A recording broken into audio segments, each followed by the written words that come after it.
Jumpa lagi dengan saya Ros Perwita di channel The Investor, channel yang mengupas tentang dunia saham. Nah, beberapa hari ini saya banyak sekali mendapatkan pertanyaan mengenai portofolio yang merah ya. Jadi banyak sekali yang bertanya kepada saya, Mas, saya sudah terkadung atau terlanjur boncos nih. Apa yang harus saya lakukan? Nah, di video kali ini ya, saya ingin sharing pengalaman saya ketika saya menghadapi portofolio yang merah, bahkan sudah terlanjur merah gitu ya, terlanjur boncos, terlanjur rugi. Nah, kira-kira waktu itu apa yang akan saya lakukan ya ketika saya menghadapi posisi seperti itu, saya akan sharingkan di video ini. Cuman sebelumnya teman-teman silahkan subscribe dulu bagi yang belum subscribe ya, dan jangan lupa juga aktifkan lonceng notifikasinya supaya teman-teman terupdate ketika kami mengupload video yang terbaru. Dan tonton video ini sampai selesai.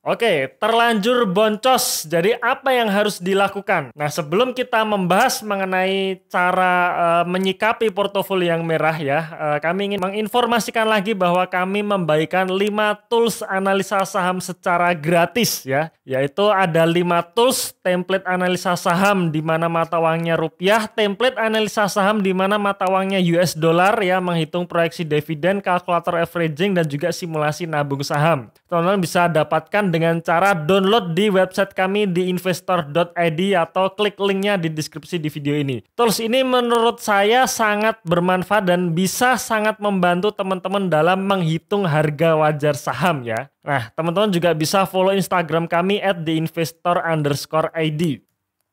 Oke, selanjutnya saya ingin menyampaikan disclaimer dulu sebelum saya memulai ya. Jadi yang pertama adalah video ini hanya sebatas informasi umum saja.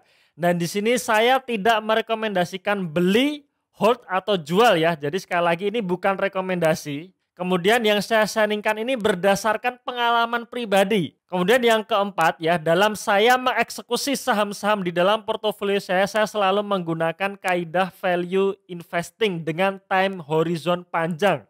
Ya artinya apa? Artinya di sini saya tidak menggunakan analisa tren sama sekali. Jadi saya tidak menggunakan analisa teknikal, saya tidak menarik garis support maupun resisten, saya juga tidak mengikuti apakah asing akumulasi ataupun asing jual, itu saya tidak mengikuti sama sekali. Jadi benar-benar hanya kaidah value investing dengan time horizon panjang. Karena sekali lagi nih, resiko tetap ditanggung pribadi masing-masing. Jadi setelah teman-teman nonton video ini dan mengambil keputusan berdasarkan video di YouTube ini, maka resikonya tetap ditanggung pribadi masing-masing ya. Jadi ini hanya sharing. Jadi sekali lagi teman-teman sesuaikan juga dengan style investasi saham masing-masing ya. Oke, langsung saja nih. Oke, yang pertama saya ingin menunjukkan dulu pergerakan indeks selama 1 tahun terakhir ya. Ini adalah indeks weekly, maksud kami adalah candle weekly ya, weekly candle. Jadi chart yang menggambarkan satu candlenya ini menggambarkan pergerakan indeks atau pergerakan IHSG 1 minggu. Nah kalau kita lihat di sini ya 1 minggu terakhir ini penurunannya cukup tajam, di mana kalau saya hitung ini kurang lebih penurunannya sampai 10% ya, 10% dalam waktu 1 minggu. Ini cukup tajam ya. Sebenarnya kalau kita bandingkan dengan bulan Maret tahun 2020 kemarin, ini sebenarnya belum seberapa teman-teman sekalian ya. Jadi kalau teman-teman sudah masuk di bursa sebelum tahun 2020 kemarin, ini pasti mengalami penurunan yang sangat tajam ya, sangat signifikan, di mana kalau teman-teman bergabung atau sudah beli saham sebelum tahun 2020 di mana waktu itu indeks menyentuh level 6.200 dan 3 bulan kemudian menyentuh level 3.900, artinya turun hampir 40% dalam 3 bulan. Itu penurunan yang luar biasa. Jadi sebenarnya kalau kita lihat di sini ya ini belum seberapa dibandingkan di tahun kemarin ya. Mungkin bagi teman-teman yang baru bergabung di bursa, baru buka rekening saham di bursa sekitar bulan Oktober khususnya ya, Oktober, November, Desember, dan Januari ini mungkin merasakan kok gampang banget gitu ya cari duit di bursa, karena indeks memang sejak Oktober kemarin itu naik terus dan baru mulai penurunan ya baru 1 minggu ini gitu. Jadi mungkin teman-teman yang baru merasakan market crash kecil ya ini sudah teriak-teriak gitu ya. Dan itu nggak masalah ya, itu memang sangat wajar karena memang baru pertama kali mengalami hal ini dan ini sangat sangat dimaklumi gitu. Nah, di sini saya ingin sharing nih, waktu posisi seperti ini dan waktu sebelum-sebelumnya, saya sebelumnya juga pernah merasakan market crash yang hampir sama yaitu tahun 2015. Ya ini penurunannya juga cukup signifikan, tapi memang tidak separah bulan Maret kemarin ya. Nah kemarin ini sangat parah sekali dan akhirnya bisa rebound dan sekarang menunjukkan penurunan. Dan kita nggak tahu nih, kita nggak tahu apakah besok-besok lagi ini IHSG akan turun seperti di bulan Maret ini atau tidak, atau bisa juga mulai minggu depan ini sudah mulai mulai perbaikan alias akan naik lagi gitu ya. Kita nggak tahu intinya ya, mau cari atau mau pakai analisa apapun intinya kita tidak tahu ya karena kita pada dasarnya kita tidak tahu masa depan ya, kita nggak bisa meramal masa depan. Nah yang bisa kita lakukan adalah bagaimana kita menyikapi kondisi seperti ini. Nah ini akan saya sharingkan beberapa tips ya yang mungkin bisa teman-teman dalami atau teman-teman pelajari lagi kira-kira bisa dipraktekkan dengan style teman-teman sendiri atau tidak gitu ya. Tips yang pertama dan ini adalah tips terpenting dalam kita membeli saham ya. Yang pertama adalah pastikan dana yang dipakai untuk membeli saham adalah dana nganggur atau dana dingin atau uang yang tidak akan digunakan dalam jangka 3 sampai 5 tahun ke depan. Ini sangat penting ya, ini sangat penting. Kenapa? Karena kita nggak tahu besok itu harga saham akan naik atau turun, nggak tahu. Ya jangan sampai teman-teman pakai duit dapur katakanlah. Misalkan teman-teman sudah capek-capek nabung buat nikah gitu ya, buat nikah tahun depan. Karena nikahnya masih tahun depan, ya sudah saya masukin saham dulu. Ya kalau tahun depan itu IHSG naik gitu ya, tapi kalau IHSG turun, kalau terjadi market crash lagi, ya bisa-bisa nggak jadi nikah, itu kan repot gitu ya. Maka pastikan teman-teman harus pakai dana nganggur. Kalau misalkan sudah terlanjur, oke Mas Eros saya ngerti nih harus pakai dana nganggur, tapi sudah terlanjur nih Mas, saya sudah pakai duit dapur saya buat beli saham, apa yang harus saya lakukan? Ya sudah teman-teman cut loss ya, langsung jual semua. Telah dijual simpan dananya dan jangan coba-coba beli saham lagi pakai dana dapur. Ya dana dapur ini maksud saya ya dana tabungan yang akan digunakan gitu. Entah itu uang sekolah, uang kuliah, uang nikah atau apapun itu ya. Jadi benar-benar harus pakai dana nganggur. Kalau misalkan belum punya dana nganggur ya sudah nggak usah beli saham dulu gitu ya. Kerja lagi, cari duit lagi yang benar-benar sisa benar-benar nggak kepake baru dibelikan saham.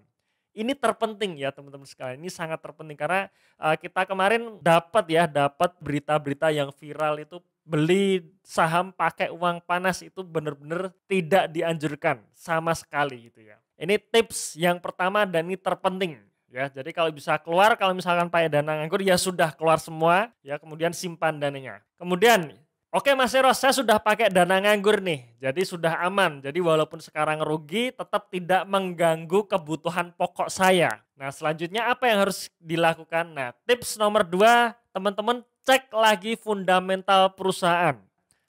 Pastikan perusahaan yang dipegang ya, perusahaan yang dipegang ini adalah perusahaan-perusahaan dengan fundamental bagus ya. Beberapa kriterianya seperti ini. Misalkan perusahaan memiliki hutang yang kecil dan terkontrol. Ya artinya benar-benar terkontrol, artinya benar-benar perusahaan tersebut bisa untuk membayar bunga maupun pokok hutangnya ya. Jadi jangan sampai gagal bayar karena begitu sekali gagal bayar ya sudah sahamnya disuspend. Ya pasti seperti itu. Makanya hutang itu menjadi salah satu concern saya dalam memilih saham ya. Jadi pastikan sahamnya hutangnya kecil dan terkontrol. Yang kedua ada potensi menghasilkan laba bersih di tahun 2021 ini.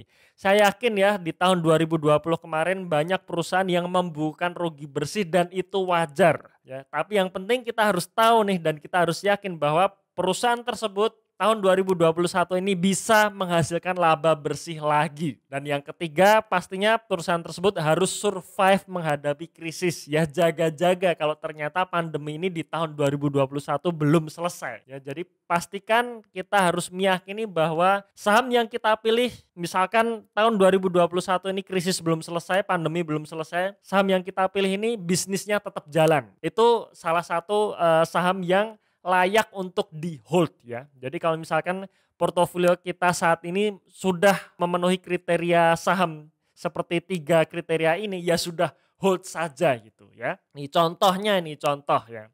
Misalkan teman-teman punya saham Telkom di harga 4.000 katakanlah ya, atau 4.200 misalkan. Jadi teman-teman beli Telkom ini sebelum corona kemarin gitu ya, harganya 4.000, 4.200. Ya sudah di hold saja gitu ya. Atau teman-teman baru masuk di saham United Tractor UNTR ya, di bulan Januari sempat menyentuh level tertingginya di harga 28.000. 28.000 sekarang tinggal 22.000. Yang harus dilakukan apa? Ya sudah hold saja gitu. Mungkin teman-teman ngincar saham Pakuwon Jati juga sudah kena nih di harga tertingginya 590. Sekarang di level 400-an. Ya sudah hold saja itu. Inco, Adaro, PTBA di harga tertingginya di tahun ini ya sudah hold saja. Karena menurut saya ini saham-saham bagus, fundamentalnya bagus. Kalau fundamental bagus untuk kita yang memiliki time frame panjang, hold itu lebih baik ya. Hold lebih baik daripada kita merealisasikan kerugian seperti itu. Lalu mungkin kita ternyata juga punya saham-saham yang fundamentalnya nggak bagus. Ya, kalau kita punya saham-saham yang fundamentalnya nggak bagus, maka kita persiapkan keluar dari saham yang nggak bagus ini gitu. Ya, nggak bagus ya. Kriterianya seperti apa ya? Salah satunya kebalikan dari 3 kriteria tadi ya. Yang pertama hutangnya besar dan tidak terkontrol, ada potensi gagal bayar. Itu kita harus siap-siap untuk keluar. Selalu mencetak rugi bersih dengan cash flow negatif. Ya kadang nih ya, kadang kalau misalkan kita menemukan perusahaan yang rugi tapi cash flow-nya selalu positif, nah teman-teman bisa cek lagi nih, biasanya hutangnya menurun. Itu sebenarnya sih nggak apa-apa ya, dia menuju perbaikan itu bagus. Tapi kalau sudah rugi, cash flow-nya negatif, ya sudah ini tidak bagus gitu. Kemudian dari sisi bisnisnya juga, perkiraan bisnisnya ini susah bangkit dari krisis. Ya, jadi kita hindari saham-saham seperti ini ya. Pertanyaannya kapan kita harus keluar gitu ya. Jadi kita persiapkan saham ini untuk keluar, cuman kapan nih kita harus keluar? Asal ya selama yang kita pegang ini bukan saham gorengan ya, menurut saya ya tunggu saja IHSG sampai bullish lagi gitu. Jadi gini, selama bukan gorengan ya, jadi kriteria saham gorengannya adalah saham-saham yang pergerakan harganya ini sangat liar, tidak didukung oleh fundamentalnya sama sekali, bahkan tidak didukung juga dengan teknikalnya. Kemudian juga bisnisnya nggak jelas ya, jadi bisnis properti tahu-tahu masuk ke tambang ya, ini sebagai main bisnis ya, jadi bukan ekspansi tapi bisnis utama properti tahu-tahu masuk tambang, bisnis utama properti tahu-tahu menjadi bank ya, bisnis utama properti tahu-tahu mengambil dana dari masyarakat. Nah itu saham-saham yang nggak jelas bisnisnya. Dan kadang kalau saham-saham nggak jelas seperti ini biasanya akan muncul mimpi-mimpi ya, alias harapan palsu. Suatu saat saham ini akan menjadi pesaingnya perusahaan ini gitu. Nah itu menurut saya adalah saham gorengan. Itu kalau misalkan kita punya saham gorengan, selama bisa keluar langsung saja keluar. Tetapi kalau ini bukan saham gorengan tapi saham-saham yang bisnisnya jelas tapi memang fundamentalnya nggak bagus. Nah menurut saya tunggu IHSG bullish baru keluar. Ya menurut saya ini tunggu IHSG kembali bullish baru keluar. Ya contohnya seperti ini ya. Ini saya masuk lagi ke pergerakan indeksnya. Misalkan kita beli saham di pucuk di sini, ya sudah di pucuk di sini nih. Dan sekarang IHSG di sini artinya sudah drop lagi kan, ibaratnya kalau misalkan di sini lagi mendung di sini sudah hujan deres ya. Jadi ibaratnya kita sudah basah kuyup gitu. Karena sebenarnya kalau kita kalau kita pakai simpelnya ya, istilahnya kalau kita mau untung nih kan kita di sini harusnya jualan nih, kita beli di sini, kita jual di sini gitu. Sayangnya kan ini nggak bisa. Kebalik nih, kita beli di atas ini sekarang sudah basah kuyup. Ya, apa yang harus dilakukan? Kalau saya ya dulu ya, saya akan biarin tetap terus dalam. Saya tunggu sampai IHSG bullish lagi di sini. Kalau perlu di sini, baru di sini saya bersih-bersih portofolio. Mas lama nih mas, nunggunya lama nih sampai berbulan-bulan. Ya nggak apa-apa, kalau saya lebih baik nunggu dan uangnya tidak hilang daripada saya harus kehilangan uang sekarang gitu. Kenapa? Karena saya sudah capek-capek nih. Saya sudah capek-capek nyisihin duit ya, kerja cari duit, habis itu saya sisihin untuk saya beli saham dan ternyata saham yang saya pilih salah, kemudian harganya merah. Nah, saya tetap tunggu dulu supaya meminimalisir rugi. Itu yang saya prinsip saya gitu. Jadi saya nggak mau cepet-cepet keluar akhirnya hanya merealisasikan loss-nya saja gitu. Ya karena sekali lagi ya saya nggak pengen uang saya hilang. Sudah capek-capek nabung habis itu hilang. Nah sayang ya kalau saya sayang. Nah makanya saya tetap akan tunggu IHSG bullish lagi baru saya beres-beres portofolio. Memang agak lama nggak masalah, asal ya uang kita selamat gitu ya. Uang kita selamat. Ya sekali lagi asal bukan saham gorengan ya. Karena kalau saham gorengan sih biasanya walaupun IHSG bullish dia nggak akan bullish lagi gitu ya. Jadi kalau saham gorengan selama bisa keluar langsung keluar. Tapi kalau itu bukan gorengan, bisnis yang sebenarnya sudah jelas tapi memang fundamentalnya nggak bagus ya. Kita tunggu IHSG bullish lagi karena biasanya juga akan naik lagi harga sahamnya ya. Nah makanya di sini kita nggak tahu nih ini akan terus turun atau naik. Nah karena kita sudah kadung basah di sini, ya sudah kita tunggu saja sampai IHSG mulai naik lagi ya. Baru kita beres-beres portofolio ya. Jadi kita keluar dari saham-saham yang nggak berfundamental bagus. Yang fundamental bagus gimana? Ya kita hold gitu ya. Sekarang selanjutnya. Oke Mas Ero, saya sudah paham. Dan sekarang saya masih pegang cash nih. Selanjutnya kapan saya harus beli? Ya, apakah sekarang atau besok atau bagaimana? Nah, kalau saya sendiri ya tipsnya saya beli saat bearishnya sudah reda ya. Jadi kadang kalau kita beli kecepatan ya misalkan trennya masih turun kita langsung beli, biasanya sih besok tetap akan turun gitu ya. Jadi saya biasanya tetap akan tunggu ketika bearish sudah reda. Ya artinya nunggu dulu gitu, nggak usah buru-buru ya, nggak usah buru-buru masuk gitu.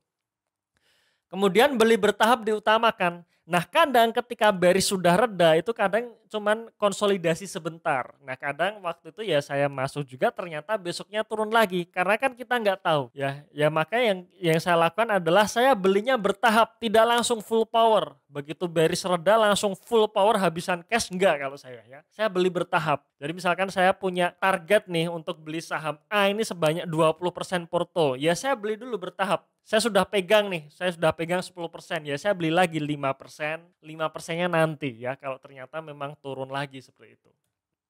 Nah, dan saya tidak beli saham baru. Kadang ketika bearish seperti ini kita melihat saham-saham yang lain ini sudah kadung murah gitu ya. Kadang kita pengen beli saham lagi yang baru, yang masih fresh gitu harapannya yang baru ini akan naik sehingga bisa menutup kerugian yang sudah merah ini. Nah kalau saya sih saya tidak seperti itu ya karena saya tidak terbiasa pegang banyak saham. Jadi saya sudah 5 tahun ini nggak pernah pegang sampai di atas belasan itu nggak pernah ya. Paling saya cuman antara 5 sampai 7 saham saja gitu. Jadi saya akan fokus pada saham-saham yang masih layak hold untuk saya lakukan averaging down. Ya jadi misalkan saya beli saham, misalkan seperti contoh tadi ya, United Tractor saya punya di 28.000, sekarang 22.000, nunggu bearish reda, saya akan beli lagi bertahap averaging down saham yang masih layak hold gitu ya. Jadi kalau saham yang fundamentalnya jelek tadi kita siap-siap keluar, kalau fundamentalnya bagus kita lakukan averaging down.